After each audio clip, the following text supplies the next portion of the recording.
ብዙ ጊዜ ይሄ ሶሻል ሚዲያ አንዳንድ ነው እንጂ ትዳር ሲፈርስ ነው የምናየው። ትላልቆች ፈረንጆቹ ላይ እንኳን አታዩ ጥሩ ትዳር የሚባሉ ብዙ አመት የቆዩ ምናምን ሲባሉ ድንገት በጣም ፎሎወር ሲበዛባቸው ብር ሲመጣ ተለያዩ ምናምን እንሰማለን አይደል? ብዙ ጊዜ እንሰማለን።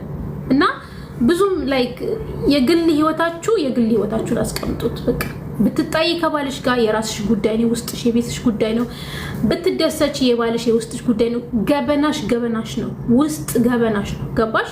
የቤትሽ ትዳር፣ የህይወትሽ ትዳር፣ የቤተሰቦችሽ ትዳር ወይም ደግሞ የቤተሰቦችሽ ህይወት፣ የወንድምሽ የእህትሽ እዚህ መጥሽ አዘርግፊው። እዚህ ምንም ላይክ ለሸው ለመስማት ካልሆነ በስተቀር ምን መፍትሄ አታገኝም።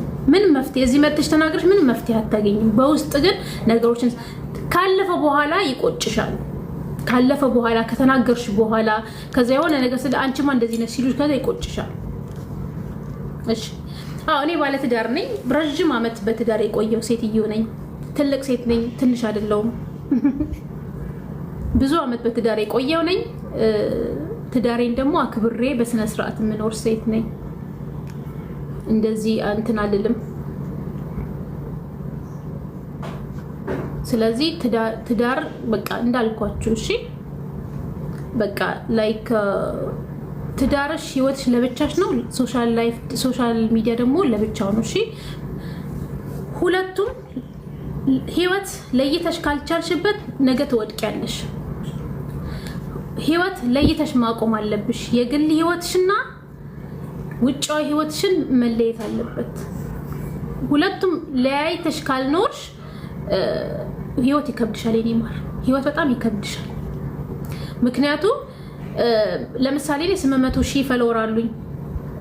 ትዳሬን እዚህ መጥቼ መዘራግፍ ከሆነ የ800,000 ህዝብ ትዳር ነው ማለት ነው። ገባችሁ? የ800,000 ህዝብ ትዳርና ባልና ሚስት ብቻቸውን ነው መሆን ያለባቸው፣ ባልና ሚስት። ስለዚህ ትዳር ካለሽ በተቻለ አቅም የትዳር ህይወትሽና የፕራይቬት ህይወትሽ ከኋላ አስቀምጠሽ ፊት ለፊት ደግሞ ለሶሻል ሚዲያ መለያየት አለበት። ማመዛዘን አለብሽ። አሁን ምንድነው ማድርገው? ልጆቼ ምንድነው? ኦኬ ልጆችሽ ብታሳይ ምን ፓርት ነው ብታሳይ? ገላቸውን እያጠብሽ ራቆታቸው አታሳያቸው። በርዝዴ ከሆነ ምን በቃ ላይክ እነሱን የሚቀጥለው እድሜያቸው ላይ የማይጎዳ አርገሽ አቅርቢያቸው። አሁን ለምሳሌ ልጆችሽ የምታመጫቸው ከሆነ አትሊስት እንኳን ሸፋፍነሽ ላይክ ልብስ ለብሰው ምንም የማይታይ ነገር አርገሽ ቲሸርት አርገው ልብስ አርገው ኬክ እየቆረጡ ወይ ሳምቲንግ ላይክ ዛት ካልሆነ በስተቀር ራቆታቸው ሻወር ላይ ያጠቧቸው። በጣም እኛ ላይክ በጣም የዋሆች ስለሆነን አናስተውልም እንጂ ሻወር ላይ ያጠብናቸው ምን እያደረግናቸው ራቆታቸው እንደዚህ አይነት ነገር እነሱ የግል ህይወታቸው መጠበቅ አለብሽ። ነገ ጠዋት እንዳይጠይቁሽ። ነገ ጠዋት ማሚ ለምንድነው ራቆቴ ሶሻል ሚዲያ ላይ አወጣሽኝ? ለምንድነው ልብስ ያላለበሽ? ለምንድነው ከነ ዳይፐሬ እዛ ሶሻል ሚዲያ ላይ አወጣሽኝ? ለምንድነው ብሎ እንዳትወቅስሽ የምታወጫቸው ከሆነ መብትሽ ነው ማውጣት። ግን ልብስ አልብሻቸው በኋላ እንደማይቆጫቸው አድርገሽ ልብስ አልብሰሽ በቃ ላይክ የተሰተረ መሆን አለበት። በጣም ህይወትሽን በጣም በጥንቃቄ መምራት አለብሽ። ይሄ መፍራት መስጋት ኮንፊደንስ ያው በጥንቃቄ መምራት አለብሽ። በጥንቃቄ እኔ 18 አመት በትዳር ስቆይ በጥንቃቄ ነው በቃ ትዳሬ ውስጥ ስለ ትዳሬ ማንንም አያውቅ። 18 አመት ትዳሬ ውስጥ ስቆይ ስለ ትዳሬ ማንንም አያውቅ። ቢከፋኝም ቢደላኝም ከባሌ ጋር ከሱ ጋር ጨርሳለሁ። ችግር ካለብኝ ከሱ ጋር ጨርሳለሁ። ደስታ ካለብኝ ከሱ ጋር ጨርሳለሁ። ማንንም ጓደኛ አላስገባ፣ ቤተሰብ አላስገባ። ሁለታችን እንጨራረስ። በቃ ሁለታችን እኔ እናገራለሁ፣ ኦፕን ነኝ፣ እናገራለሁ፣ ነገሮችን እጨርሳለሁ። እንኳን ወደ ሶሻል ሚዲያ ወደ ጓደኛ እንኳን ትንፍሽ አልልም። ለምንድነው? ይሄ የግል ህይወቴ የራሴ ነው። ባሌ ለኔ ገበናይ ነው፣ እሱ ለኔ ገበናይ ነው። እኔ ደግሞ ለሱ ገበናው ነኝ። ገበናውን እሸፍንለታለሁ፣ ገበናይን ይሸፍንልኛል። እንደዚህ ሆኖ ነው መኖር ያለብን እንጂ ጠቅላላ መተን የልጆቻችን የባሎቻችን ዝርገፍ አድርገን እዚህ ማምጣት የለብንም። ማሳየትም የለብሽም። ግዴታሽም አይደለም ማሳየት። እሺ ግዴታትም አይደለም። አንቺ ማየት የማይፈልግ ከሆነ ብሎክ አድርጎ መውጣት ነው ያለበት። በቃ ከደበርሽው ብሎክ አድርጎ፣ አንቺ ደግሞ ከደበርሽ ብሎክ አድርጎ መውጣት። እሺ ምንም እንደዚህ የመንደር ወሬ ምናምን ላይ አትስሙ እሺ። እና ስለ ሰው ደግሞ ግድ አይበላችሁ፣ ስለ ራሳችሁ ህይወት በቃ ስለ ራሳችሁ ህይወት መኖር እሺ። ከዚህ በላይ አሁን ወደ ትግርኛ ሄዳለሁ። በአማርኛ ረዘም ያለ ጊዜ አውርቻለሁ። በጣም ነው የምወዳችሁ፣ በጣም ነው የማከብራችሁ። አብረን እንማማራለን፣ አብረን ነገሮችን እናስተካክላለን። በእድሜ አብዛኞቻችሁ በእድሜ ነው ይበልጣችኋለሁና ከኔ ህይወት ያሳለፍኩት ብዙ ስህተቶች አልፌ ነው ወደዚህ የደረስኩኝ። ያ ስህተትን ያለፍኩት እናንተ እንድታልፉ አልፈልግም። ያ ድንጋይ እኔን ያደናቀፈኝ ድንጋይ እናንተ እንዲያደናቅፋችሁ አልፈልግም።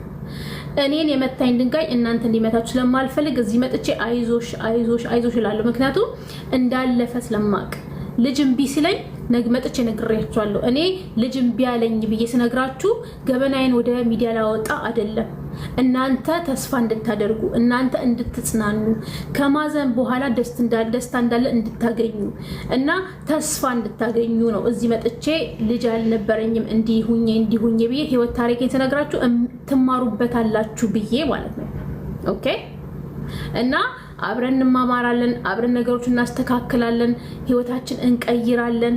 እሺ ስለ ጓደኛ ስለሌላ ምንም ነገር አታስቢ፣ ስለ ራስሽ ብቻ አስቢ። እሺ ለራስሽ ስለ ህይወትሽ ዝም ብለሽ በቃ አንቺ ምን ይጠቅመኛል፣ ምን አደርጋለሁ፣ ምን እቀይራለሁ ብለሽ ስለ ህይወትሽ አስቢ። እሺ ስለ ፊቸር፣ ስለ የልጆች ፊቸር፣ እንዴት አድርጌ ነው ገንዘብ የሚይዘው፣ እንዴት አድርጌ ነው ህይወት የሚቀየር፣ እንዴት አድርጌ ብለሽ ማሰብ አለብሽ። እሺ ሁሌ ቴንክ ዩ እናት፣ ቴንክ ዩ ማርና ሁሌ እንደዛ ማሰብ አለባችሁ። እንደዛ በቃ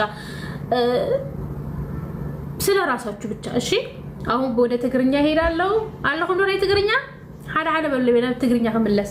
ስለዚህ በጣም ነው የምወዳችሁ፣ በጣም ነው የማከብራችሁ። ስለምታከብሩኝ ደግሞ እኔ በጣም ነው የማከብራችሁ። እውነት በጣም ነው የማከብራችሁ፣ በጣም ነው የምወድላችሁ። ትዳር እንድታዩ፣ ስራ ያገኛችሁ፣ ስራ ያጣችሁ ስራ እንድታገኙ፣ ስራ መቀየር የምትፈልጉ፣ አዲስ ስራ የምትፈልጉ ከሆነ እግዚአብሔር አምላክ አዲስ ስራ እንዲሰጣችሁ፣ ደስታ እንዲሰጣችሁ፣ ህይወታችሁ ላይ ሰላም እንድታገኙ፣ ያላችሁበት አገራችሁ እንዲሆን እግዚአብሔር ያስቀመጣችሁ አገር የምትበዙበት፣ ፍሩትፉል የምትሆኑበት፣ ብትበለጽጉበት፣ ነገር የሚስተካከልባችሁ አገር ይሁንላችሁ። ወደ ሀገርሽ መግባት የምትፈልጊ ከሆነ እግዚአብሔር አምላክ ወደ ሀገርሽ ያስገባሽ። በቃ የምትፈልጊውን የምትመኙትን ነገር እግዚአብሔር ይስጣችሁ። እግዚአብሔር የልባችሁን መሻት ይሙላላችሁ። ደስ የሚል ዘመን ይሁንላችሁ። ያለቀሳችሁበት ዘመን አልቆ የደስታ ዘመን ያርግላችሁ። የሰላም ዘመን፣ ከሰው ጋር ተባብራችሁ የምትኖሩበት፣ የሰው መውደድ የሚሰጣችሁ፣ በቃ በሄዳችሁበት መንገድ እግዚአብሔር ሞገስ ሰጥቷችሁ የምትደሰቱበት፣ ከፍ የሚያደርጋችሁ ዘመን ያደርግላችሁ። እግዚአብሔር አምላክ የእናንተ ተቃራኒና የእናንተ ምቀኛ ከህይወታችሁ ያጥፋ። ምቀኛ እናንተ በመጥፎ አይን የሚያያችሁ ውድቀታችሁን የሚፈልግ ያተባለ እግዚአብሔር ከህይወታችሁ ያርቃችሁ፣ ድብን ብሎ ያጥፋቸው። ህይወታችሁ የተስተካከለ ይሁንላችሁ። እሺ በጣም ነው የምወዳችሁ። አይዟችሁ፣ ጠንክሩሽ፣ አብረናለን። በጣም ነው የምወዳችሁ። ትግርኛ ዘለኹም ሓደ በሉ ትግርኛ አለኹም ዲያው ሕጅብ ትግርኛ ከዛሬ በጣም ነው የምወዳችሁ። እሺ ሕጅ ትግርኛ ከዛሬ እነኹም ዶ ኦኬ